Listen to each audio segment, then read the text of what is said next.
everyone, welcome. I'm Robert, and today I want to discuss Soccer Blast.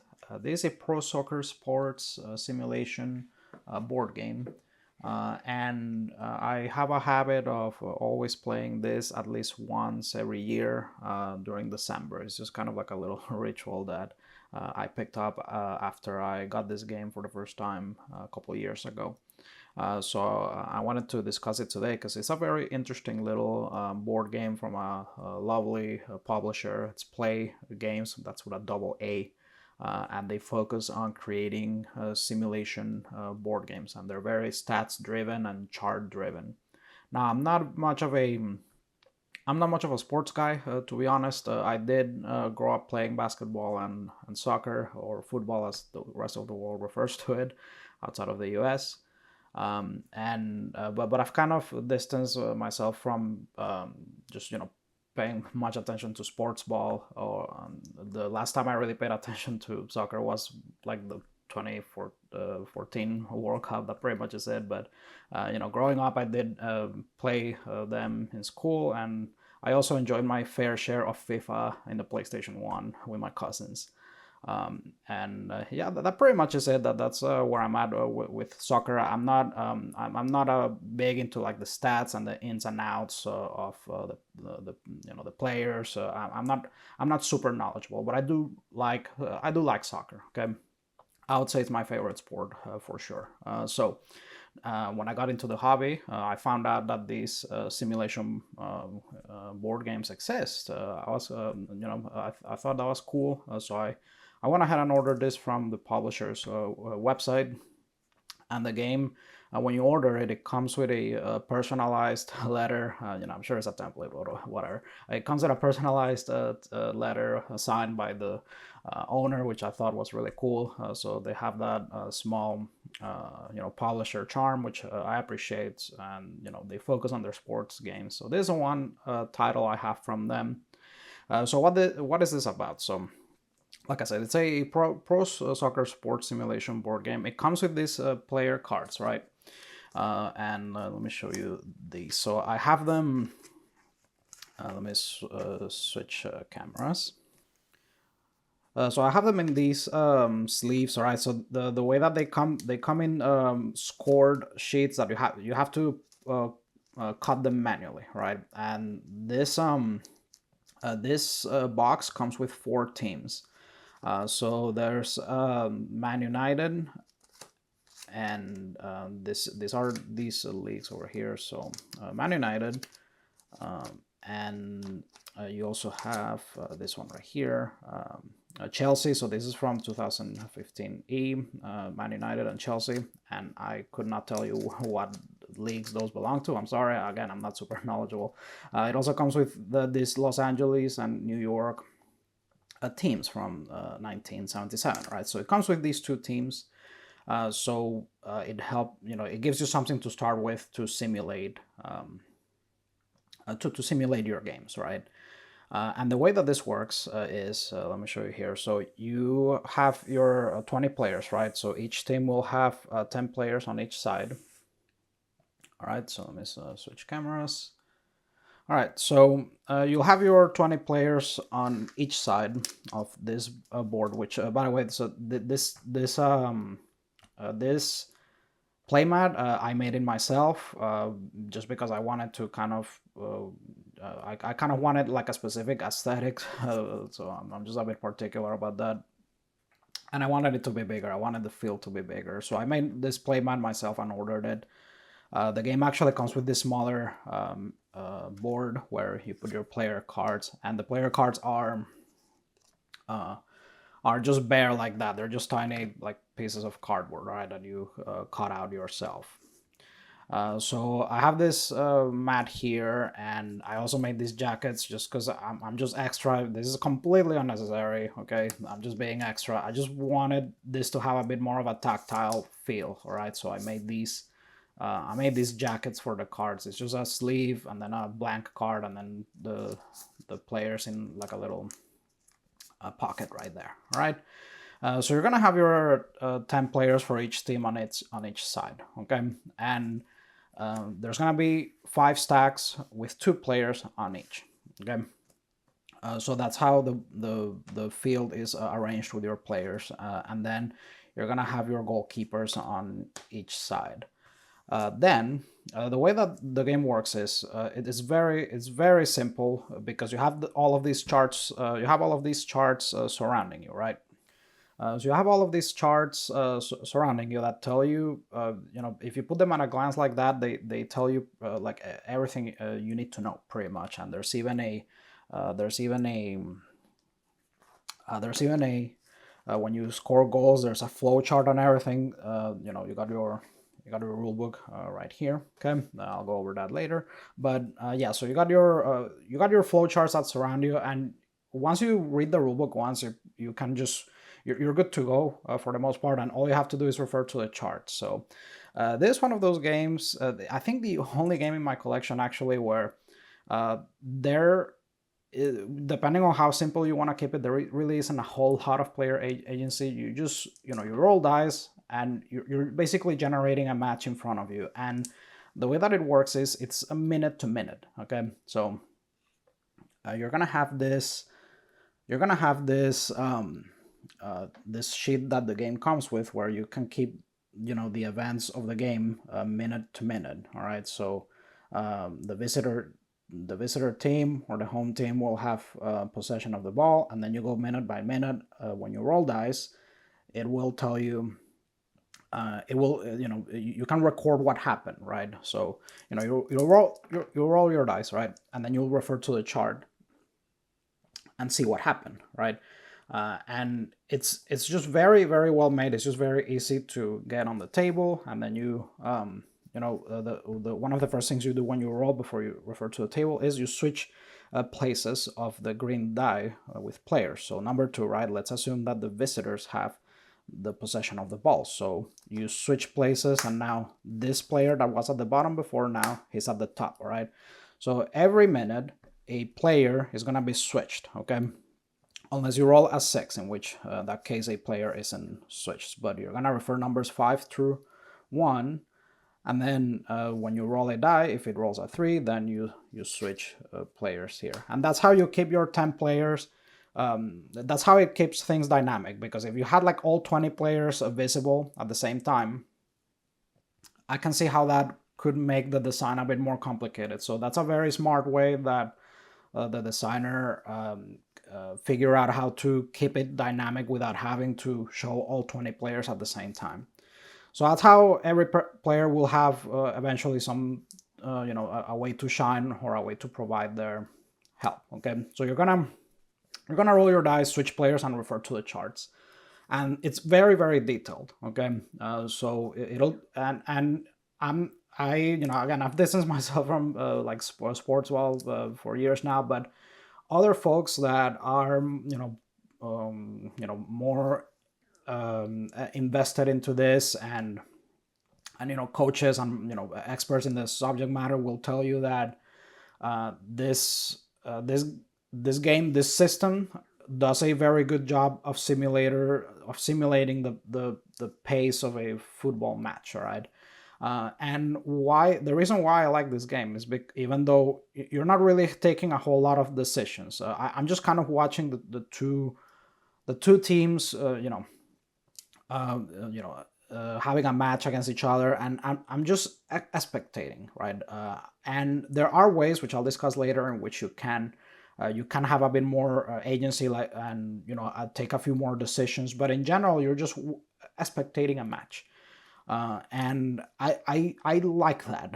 I don't have a game that's I don't have a game that simulates something so detailed that is that is in fantasy related. This is like a real time, real life, like sports simulation, and it does a really good job of painting this picture. And you can be as detailed as you want with how you record everything that happened, okay, minute to minute. And now let's discuss a bit more like the players themselves, right? How does each player contribute to the team in this case? How are the stats? How is this driven by players stats wise, right? So player cards will have these symbols, right? And they'll have stats for its shot, proficiency, or assistance proficiency. And then they'll have one or more or none of these symbols in any combination. They'll have triangles, squares. Let me see if I can find a square here. Yeah, there's a square. So they'll have triangles, squares, and circles. And then you'll have a shot. You'll have a shot proficiency or assist proficiency with the amount of stars. Now, some players will actually have those scissor symbols, which means that if they're assisting with a shot, they'll actually, they'll actually make it worse because they're not good at assisting with shots. All right. Now, the way a shot works here, you have a flow chart. You have a instructions here of what happens. You'll roll your dice, right, and then you'll switch player number, right, and then based on the number of squares on the defense or the number of triangles on the offense, if you roll right, you'll move the shot. That'll determine whether the shot was defended or not, and then you move on. You move on to actually carrying out the shot. All right. And based on the results, you're gonna see what player is assisting, which player is assisting, and which player is actually performing the shot. So in this case, an 8, you'll refer to this 8. Offense 2 shots. So let's say that the visitors are the offense. So the offense player will shoot. And the assist will typically be the green die. So number 4 will assist. There you go. Okay. So number 4 will assist, and it'll provide its 1 star towards the shot. And then the shooter will provide its shot value. And you'll use those stars to determine if you hit a goal or not. So that kind of gives you an idea of how the shots work. And every time that I've played a match of this, it's pretty realistic in the way that you don't have one team like scoring 10 goals or something crazy like that. And when you one interesting thing with this system is that other folks that I've read their reviews that are more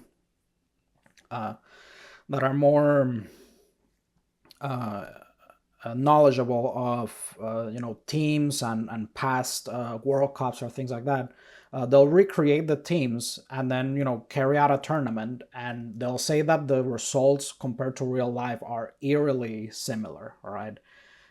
So the beauty of this system, and again, I'm not an expert on the stats side, but every time I read one of the reviews from this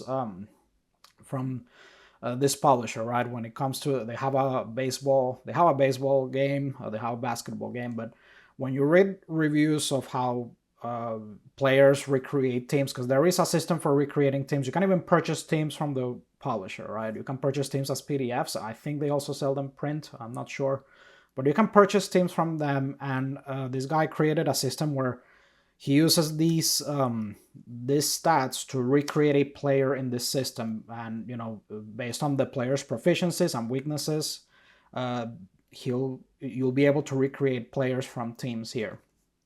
And that part, I can't really take advantage of that, like I said. But if you're a sports ball fan, and you love the stats aspect, and the more granular aspect of team composition and things like that, you can recreate teams here really accurately. All right. But I'm much more of like an spectator when I enjoy this. I just really like the picture that this paints. All right, I just go through the match, the 90 minutes, and just seeing what happens minute to minute. It's very interesting. And there'll be fouls, even self own goals, things like that. So anything can happen here. There's a referee aspect too, where the referee can be hostile to the home team or the visitor team. So that'll be added to the simulation too. So it's pretty cool. Another reason why, there'll be yellow cards assigned to players. Another reason why I wanted to do this, this jacket thing that I created for these tiny cards. When a player gets a yellow card, I just use a yellow sleeve, and that way I keep track of it. Okay. I can also picture this being fun two-player because the game also includes these cards, right? So these are strategy cards that all right, so speaking about player agency, right? So because I mean, you're just watching a simulation for the most part, but if you actually want to make some decisions, the team composition, here are the decisions that you're going to be making outside of just watching the simulation happen, right? So you're going to be making the team composition, okay, and you're going to be choosing the substitutions. You also have these cards. It's in the advanced rules, right? So you can include these cards that are a one-time use card that you can at the right time, if you use them, you're gonna roll a die and it might give you that edge that you need, like if you want to prevent something bad from happening, okay? So you're gonna have these strategy cards at your disposal. There's one for each team, and if you use it at the right time, it might save you from your opponent scoring or something like that, or it might give you that edge you need to score to goal. So this, all right, the strategy cards, the team composition, and then the other interesting thing is these chips, right? So there's these booster chips, okay? When a player is substituted, depending on the type of the position, if it's a midfielder or a defense, whatever, a chip of a certain color can be assigned to it. So this represents when it gives the player a stat boost, okay, and that represents when the player arrives at the game and is not tired, is like fresh, ready to go, versus the players that are all worn out from the game. So this represents like a player that's has that rested boost, okay. So it'll give the player a stat boost, but at the same time, you can decide to remove these chips to do certain things. So let's open up the rulebook here, right? So when you look at the boost chips, right? So you can use a chip at any point, just remove it from the player to switch the players in any box, all right, in your team or your opponent. So if you think that a player will contribute too many stars to a shot or an assist, you can remove the chip and you'll switch the players, all right? So that might give you an edge there. So you can do a sideline battle, all right, which is the result number 9 from the chart, and then you can prevent a rebound shot, and you'll just gain possession, okay, of the ball. So that gives you some decision space there, and like I said, that's why I think that this game can be fun. I can picture this being fun two-player as well. All right, so you're gonna have that once you get familiar with the system, you can figure out when to use those strategy cards or use those boost chips. But we're here to discuss the solitaire part, and the enjoyment, like I said, that I get out of this is just watching the matches being generated like in real time, and how detailed it is and how realistic it feels with the the back and forth between the two teams, and how there's no crazy amount of goals in general. It doesn't feel unrealistic, and I want to discuss. If you go to the publisher's website, you can go to the about section. I mean, I haven't been to a publisher in a while.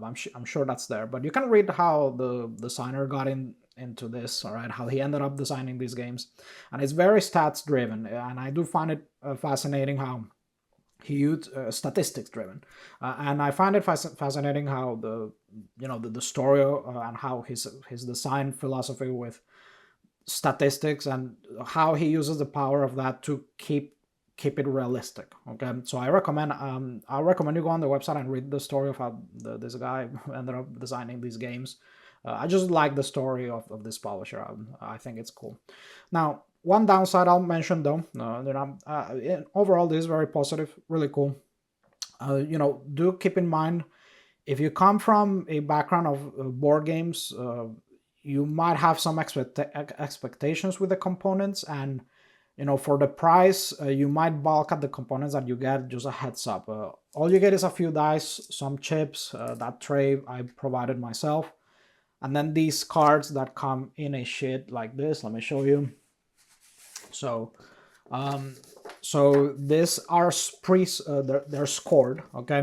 So you have to cut them out yourself. So when you get the game, you have the 4 teams, and you have to cut them out yourself, right? And one huge piece of advice, if you end up getting this game, in hindsight, instead of what I did here with the sleeves or whatever, I didn't have a laminator at the time.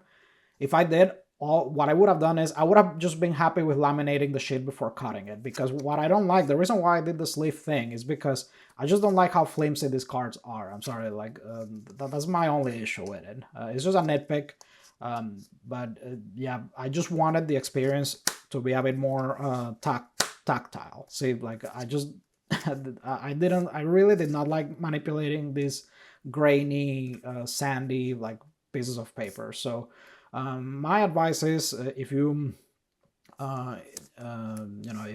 if this bothers you, just before cutting it, just laminate the sheet and then cut it. That's what I would have done, and it would have saved me a lot of time. I didn't have a laminator at the time. So yeah, this is how you get your teams. So you'll have your teams, you'll have the board, you'll have the charts. So there's the signed notes paper. There's a flow chart for scoring goals, and then you have the board and again, this mat I designed myself, and I know that the publisher does offer a design of their own. So if you want a cool play mat like this, you can visit the publisher and you can buy that. All right, but this I made myself, but the game comes with this, and the player cards will go there, and and it'll be a bit more compact. So that's another cool thing about the game. It really doesn't occupy a whole lot of room. It's very footprint efficient for what it does. So that's neat. So yeah, you have the charts, all right. So you have a referee decision chart, and you have highlight reels, and then there's also this tiny card for adding extra details. So this is just, if you want, even like, this doesn't really affect the outcomes or anything. It's just if you want to add more detail for why a player got a yellow card or a penalty kick or whatever, it comes with that, so that's cool. So it comes with those boost chips and these dice. All right, so that's what you get component wise, and the strategy cards and these two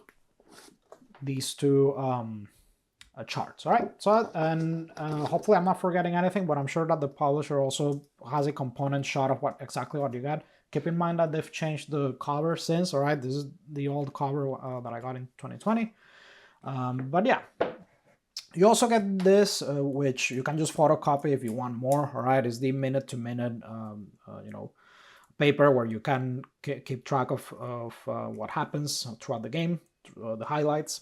And I provided this myself. It just helped me with when I'm about to score. I just want to make sure I know who's shooting and who's assisting. All right, so that's why I have these two. But I provided those myself. All right. But yeah, folks. So that is Soccer Blast. Just wanted to talk about this game because I almost ran out of time this December to play it, because I always play it every December. I was just very busy this December, and the timing almost didn't add up. But yeah, so I do ritualistically play this every December at least once. So a lovely little simulation game, and you probably, if you're more of a sports nut than I am, which I'm very much a normie when it comes to sports. Like I barely even like I'm barely like, or not at all invested in the more detailed aspect of sports at all. I just appreciate soccer. That pretty much is it. And I even then I enjoy this. But if you're a sports nut, I'm sure that you could get a whole lot of enjoyment out of this just from recreating your favorite tournaments or World Cups, or you doing legendary matchups, or just recreating actual tournaments from World Cups or other leagues, and you can get all the stats from and the players from the publisher. But I'm just really happy with just watching a soccer match a couple times a year. All right. So yeah, so that's Soccer Blast, and I hope that you found this informative, and If you have any comments, questions, feedback, go ahead and put them in the comment section. And thank you so much for watching. If you enjoyed this content, make sure to like and subscribe, and I'll see you in the next one.